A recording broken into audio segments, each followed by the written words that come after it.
नमस्कार दोस्तों, मैं डॉक्टर कैलाश पचार। आज अपन डिस्कस करेंगे हियरिंग एड के बारे में। अब हियरिंग एड क्या है? सुनने की मशीन। इसके बारे में बहुत सारे मिसकंसेप्शंस हैं लोगों को कि ये पहननी चाहिए कि नहीं पहननी चाहिए, कब पहननी चाहिए, किसको पहननी चाहिए। हियरिंग एड जैसे अपन आंखें कमजोर हो जाती हैं और चश्मा पहनते हैं, वो एक एड है, उसी तरह ये एक हियरिंग का एड है। हियरिंग एड मेनली सुनने की तकलीफ है। ये इसमें मैं आता हूं, आपको बताता हूं। तीन टाइप की सुनने की तकलीफ है। एक कंडक्टिव डेफनेस। कंडक्टिव डेफनेस होती है कान के पर्दे में छेद की वजह से, कान में कोई वेक्स हो जाता है उसकी वजह से, या पीछे तीन हड्डियां होती हैं उनमें जुड़ाव की वजह से। दूसरी आती है मिक्स्ड हियरिंग लॉस, जो कंडक्टिव और सेंसोन्यूरल, जो सुनने की नस कमजोर हो जाती है, उनको बोलते हैं। और तीसरी आती है सेंसोन्यूरल हियरिंग लॉस। सेंसोन्यूरल हियरिंग लॉस में अपने सुनने की नसें कमजोर हो जाती हैं। मेनली हियरिंग एड यूज किए जाते हैं सेंसोन्यूरल हियरिंग लॉस, नसों की कमजोरी वाली हियरिंग लॉस में, और मिक्स्ड हियरिंग लॉस में। अब हियरिंग एड चीज क्या है? हियरिंग एड एक एम्पलीफायर है जो छोटी आवाज को तेज करके कान को दे देता है। अब जब जिनको सुनता नहीं है, जो बूढ़े लोग हैं या जो कई यंग भी हैं, कई बच्चे भी ऐसे होते हैं जिनको आप कान में जाके बोलेंगे तो पेशेंट सुनेगा, आराम से आपका रिप्लाई करेगा, लेकिन दूर से बोल रहे हैं, पेशेंट कंप्लेंट करता है कि सर मेरे को सुनाई तो देता है लेकिन समझ नहीं आ रहा है, वो वॉइस का डिफ्रेंसिएशन नहीं कर पा रहा है। तो उन स्टेज में हियरिंग एड बहुत ज्यादा यूजफुल है। बहुत सारे लोग बोलते हैं कि साहब हियरिंग एड लगाने से सुनने की गति और कमजोर हो जाएगी। ऐसा बिल्कुल नहीं है। नसों के बारे में क्या है कि कोई भी नस को अपन यूज नहीं करेंगे तो डिसयूज एट्रोपी हो जाएगी।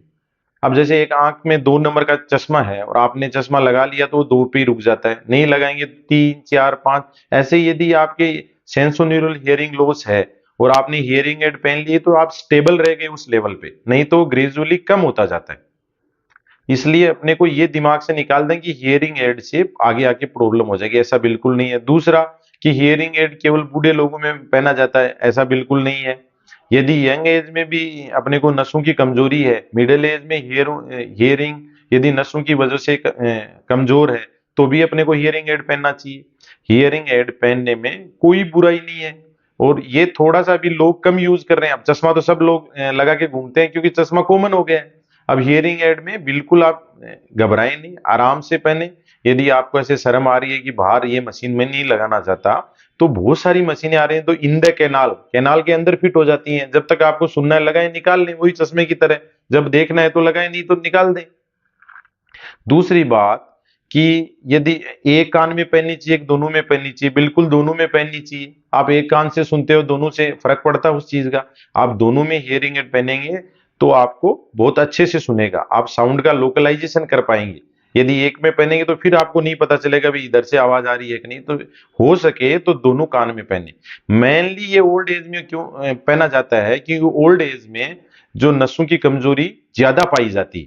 कई बच्चे भी होते हैं जैसे 2 साल, 4 साल, 5, जिनके कंजेनाइटल नसों की कमजोरी होती है, वो 70, 80, 85 डेसिबल तक हियरिंग एड बहुत ज्यादा यूजफुल है। यदि उससे ज्यादा होता है तो फिर हम कोक्लियर इम्प्लांट में जाते हैं। एक एडवांस कृत्रिम कान होता है जो कान के अंदर फिट हो जाता है, वो बाद की बात है। तो हियरिंग एड में बिल्कुल ना शर्माएं। ये आपकी हियरिंग को प्रिजर्व करने का अच्छा तरीका है। दूसरी बात, कईयों को ऐसे लगता है वो हल्के हियरिंग एड पहनते हैं तो आसपास की सराउंडिंग की आवाज, आजकल एडवांस हियरिंग एड आते हैं जो आसपास की आवाजों को मास्क कर देते हैं, और जिन फ्रिक्वेंसी पे लॉस है वही आवाजें कान को देते हैं। तो अच्छे डिजिटल हियरिंग एड पहने, दोनों कानों में पहने, जितना जल्दी हो सका। यदि आपको लॉस है तो पहने। हियरिंग एड यूज होते हैं सेंसोनियल हियरिंग लॉस में, नसें कम, या मिक्स्ड हियरिंग लॉस में। तो हियरिंग एड के बारे में जितने भी मिसकंसेप्शन वो निकाल दें। और कोई चीज आपके क्वेश्चन है तो आप नीचे कमेंट बॉक्स में हमसे पूछ सकते हैं। इसलिए जो भी है, बड़े बुजुर्ग अपने घर में है, सुनने की तकलीफ है, तो उनको इग्नोर नहीं करें, क्योंकि आप सुनेंगे नहीं तो वो मेंटली और साइकोलॉजिकली डिप्रेस होता रहता है कि भाई पूरी दुनिया बात कर रही है, मैं नहीं सुन पा रहा हूँ। तो ये बहुत ज्यादा कॉम्प्लिकेटेड इश्यू है। इसलिए जो भी अपने बड़े बुजुर्ग हैं लास्ट जैसे 40, 50 या 60 एज में नहीं सुन रहे हैं, तो वो ईएनटी सर्जन से कंसल्ट करें, अपना ऑडियोग्राम कराएं कि कौन सी फ्रीक्वेंसी में लॉस है, और हियरिंग एड पहने। Thank you so much.